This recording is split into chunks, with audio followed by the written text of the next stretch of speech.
du Conseil stratégique et politique qu'il a rebaptisé la dernière fois. Mais comme je n'ai pas encore bien appris, bien assimilé la nouvelle dénomination, je vais l'appeler comme j'en ai l'habitude. Merci d'être venu. C'est pratiquement, j'allais dire, ce matin qu'on t'a demandé d'être là pour représenter le président. Et comme toujours, tu es disponible. Merci pour ta disponibilité. Merci pour ta présence. Camarade deuxième vice-président Damana Adia Picasse. Oh, c'est le jeune loup, hein. Vous l'avez vous-même dénommé le lion. C'est le jeune loup.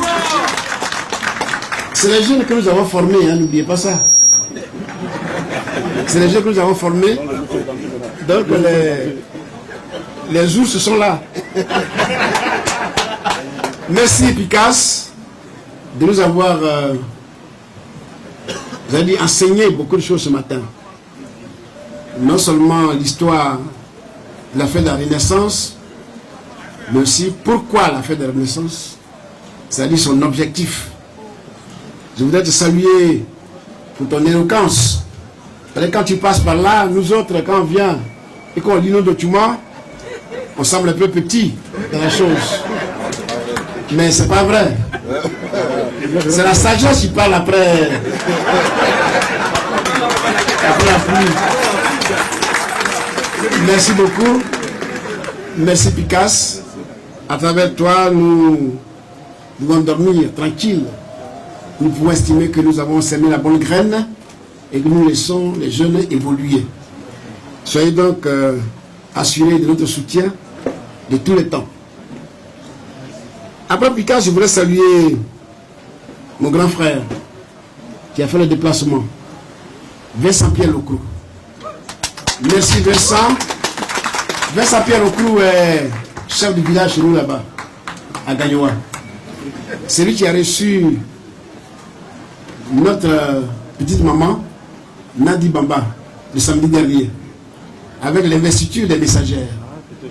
Et qui a fait un bon cadeau, un grand cadeau à Nadi Bamba. Je veux le remercier encore une fois de plus pour ce geste qui a honoré tout Gagnoa. Merci grand frère, merci d'être venu. Je voudrais saluer et remercier vivement la présence de la présidente de la Ligue des femmes, Madame le maire Louma Seri Hortense. Chez nous là-bas on l'appelle Gokoulo, parce que vous le voyez son teint, c'est des femmes blanches. Gokoui ça veut dire blanc. Femme, Gokoui ça veut dire femme blanche. C'est vrai, j'en ai une. Ah bah voilà. J'en ai une. Mais elle c'est ma nièce, donc il n'y a pas de risque. Je voulais saluer le jeune frère Dali Prince qui est avec nous ce matin, qui allait certainement au problème parce qu'il n'est pas présent. Dali Prince, nous l'appelons chez nous là-bas Dali Ogna. Dali Ogna, ça veut dire Dali le courageux, le vaillant, le guerrier. Parce qu'il a arraché la mairie de Lakota dans la danse guerrière, dans la lutte guerrière. Dali, je te salue. Je voudrais saluer le Poro. Vous connaissez le Poro? Le Poro, c'est le nord de la Côte d'Ivoire, la région de Korogo, la région de Savane. Le Poro est parmi nous. Il s'appelle président Issa Malik Koulibaly. Président de l'expression générale. Je veux le saluer. Et je vais saluer pêle-mêle beaucoup de cadres du parti qui sont là ce matin, à commencer par le premier vice-président, Stéphane Kipré, d'IPSK. Deuxième vice-président, Oulaga Eugénie, ma fille. Troisième vice-président, c'est bien ça, hein? C'est ce que j'ai dit. Oui, c'est ça. Troisième vice-président, Oulaga Eugénie, ma fille, je ne me trompe jamais. Il est là, petit. Je voudrais saluer les SGA qui sont là. Je vois là-bas Namizata Fofana. Merci d'être venu. Les autres, premier, deuxième, troisième, si j'en oublie, ils m'en excusent, mais je veux saluer tous les VPEX, toutes les VPEX, tous les SGA, toutes les SGA, tous les SMT, je vous salue. Vous êtes venus ce matin. Je salue tous les membres des organes à travers leur président et les membres des comités, des différentes commissions à travers leur président. Salut les fédéraux, j'ai vu là-bas mon fédéral de Cocody. Gapa Carlos, il est où? Merci Carlos. La Paul Bou aussi. Paul Bou est là, merci beaucoup. Quel fédéral j'ai encore là? Chacun salue son fédéral. Plateau est là. Nous m'ont doué son groupe. Benjelville. Chacun salue son fédéral. Picasse m'a dit hier nuit, je vais installer près d'une dizaine de bâches. Il dit, mais qui tu vas mettre là-bas, à la nuit là? Donc, j'ai dit, bon, demain matin, je vais voir ce dont il est capable. Effectivement, il a dit, hein, il comptait sur les fédéraux, les commandants des bataillons. Merci beaucoup. Vous êtes tous là. Merci d'être venus. Merci à vous aussi, les militants, militantes. Et merci au groupe de soutien à Picasse. Chers amis, nous sommes donc réunis ce matin pour parler de la fête de la Renaissance, de son lancement. Alors, comme j'ai écrit un petit papier, permettez-moi de lire mon petit papier. Je lis le petit papier pour vous dire que la fête de la Renaissance n'est pas seulement une fête de réjouissance. Pour moi, c'est un moment de souvenir du parcours du président Laurent Gbagbo et de ce moment inoubliable de rupture brutale des mouvements d'émancipation et d'espoir de tout un peuple, c'est-à-dire le peuple de Côte d'Ivoire.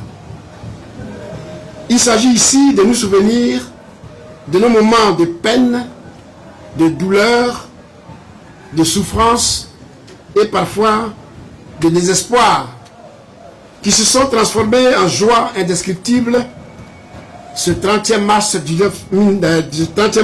2021. C'était le jour de l'acquittement définitif du président Laurent Gbagbo par la Cour pénale internationale et Picasse l'a dit tout à l'heure. On a crié ici partout, Gbagbo ressuscité, Gbagbo ressuscité. Oui, assurément, le président Laurent Gbagbo est ressuscité. Dixit, Picasse, Damana, Adia. Il est sorti victorieux des griffes de ceux qui l'ont enterré très tôt. J'allais me dire trop tôt. Il est revenu le 17 juin 2021 à Côte d'Ivoire. Dans l'opposition comme au pouvoir, il a tout vu. Il a tout attendu. Il a tout vécu. Il a vécu les pires situations. Mais comme toujours, il a su rebondir. Il est le prototype de la résilience. Comme le phénix, il renaît toujours de ses cendres. C'est cela que nous allons célébrer à Dabou, terre de naissance de notre mouvement politique, qui doit aussi être celle de notre renaissance. En ce sens que cette année 2025 est une année d'espoir et d'espérance, qui va consacrer l'aboutissement de notre lutte, c'est-à-dire la victoire du président Laurent Gbagbo en octobre 2025. Il nous faut donc redoubler d'efforts pour que cette fête soit couronnée de succès dans tous les domaines. Succès humain par une mobilisation exceptionnelle, j'allais dire sans précédent. Picasse l'a dit. Ceux qui vont voir Dabou, ils ne l'ont jamais vu. Ceux qui vont voir Dabou, ils ne l'ont jamais vu. Succès matériel à travers une organisation que nous souhaitons parfaite. Succès politique par l'affirmation de la place du président Laurent Gbagbo et du PPACI sur l'échiquier politique ivoirien, j'allais dire africain. Camarades, la fête de la Renaissance est pour nous un moment très important dans notre histoire politique. C'est une fête statutaire qui nous engage et nous encourage dans notre détermination à poursuivre le combat pour les libertés et la démocratie, ce qui nous incline à privilégier et entretenir la cohésion en notre sein. J'invite donc le président du comité national d'organisation, le président Adia Pikas, le président du comité local d'organisation, le président Lasme Blaise, et l'ensemble de leurs équipes de tout mettre en œuvre pour la réussite totale de la fête de la Renaissance à Dabou.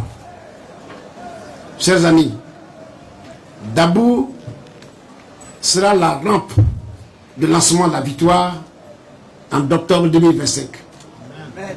Vous voyez, Picard l'a dit, je ne vais pas le paraphraser encore, mais tout ce qui est mis en œuvre aujourd'hui, c'est pourquoi on n'arrive pas à cette victoire. Vous avez constaté avec nous que comme nous sommes les plus nombreux et qu'ils ont déjà inscrit tous leurs électeurs, ils n'ont plus de réserve. Donc, il ne faut pas inscrire sur la liste électorale nos partisans, nos électeurs. Voilà la raison pour laquelle ils refusent d'ouvrir le recensement électoral pourtant prévu en 2025. Mais c'est peine perdue. Parce que cette inscription sur la liste électorale, nous allons l'avoir et nous l'aurons. Avec votre mobilisation, avec votre détermination, nous allons nous battre pour que les conditions d'organisation d'élections justes et transparentes soient réunies avant octobre 2025. Chers amis, c'est donc sur ces notes d'espoir, tout en vous exhortant tous à nous retrouver dans quelques jours à Dabou, que je voulais dire tout simplement, vive le président Laurent Gbagbo, vive le PACI, et nous tous, allons à Dabou. Allons à Dabou. Vous venez d'écouter cette vidéo minutieuse de Sébastien Dano Djedje. Il a parlé fort, oui, et il nous a donné une information qui est claire. Dabou sera la position même ultime du lancement de la victoire en octobre du président Laurent Gbagbo. Parce que c'est à Dabou que toute l'apothéose va se passer et qu'Alassane Ouattara va comprendre qu'il y a une masse populaire derrière le président Laurent Gbagbo. Vous savez, la mobilisation qui est demandée pour Dabou, c'est une mobilisation exceptionnelle, une mobilisation générale où tout le monde sera attendu. Il faut voir une foule immense, mais vraiment immense, de telle sorte que quand Alassane Ouattara lui-même voit la foule, il se dit, ce gars-là, il compte sur quelque chose. Vous voyez? Il est rentré et puis il est là et puis il compte sur quelque chose. Parce qu'en réalité, si, c'est-à-dire l'équilibre de la force, qui est le peuple, ne se fait pas voir massivement dans ce meeting, bah, M. Ouattara va toujours se dire qu'il peut se permettre certains trucs. Et pourtant, aujourd'hui, l'opposition doit passer un message fort, un message clair, un message puissant, qui pousse Alassane Ouattara à se dire, en face de moi, j'ai des adversaires et il y a un peuple immense qui est derrière eux, je dois donc me réviser.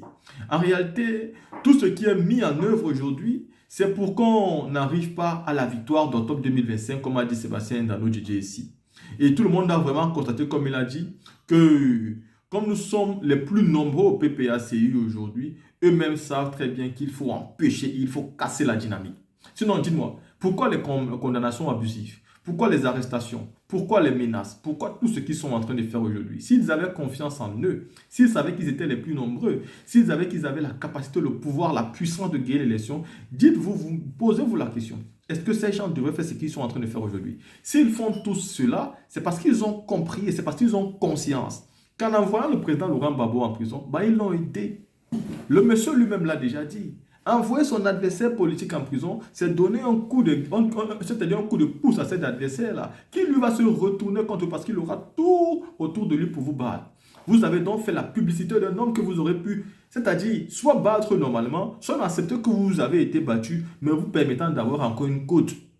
Vous l'avez déporté à la CPI. C'est-à-dire vous ne l'avez pas laissé à une prison à Abidjan, non. Vous l'avez déporté à la CPI, communauté internationale, où le jugement est diffusé en direct sur les télévisions. Nous avons vu. Le monsieur s'est battu pendant 8 ans. Il a gagné en autorité, en popularité, et il a gagné proprement de son procès. Bah, il est devenu un héros. Et le héros qu'il est devenu n'est pas simplement le héros de la Côte d'Ivoire. Il est devenu un héros interplanétaire, non seulement de l'Afrique, mais du monde. Parce qu'il a battu la CPI devant tout le monde. Alors qu'au départ, il a dit on ira jusqu'au bout. C'est-à-dire, ce qu'il a dit a suivi, il a joint la parole à l'acte, l'acte à la parole. Vous voyez un peu. Donc ça veut dire qu'aujourd'hui, vous avez tellement fait de publicité que quand il rentre, le monsieur qui était populaire en Côte d'Ivoire est devenu populaire dans le monde. Vous êtes conscient que vous ne pouvez plus l'arrêter. Qu'est-ce qu'il faut donc faire? Il faut intimider.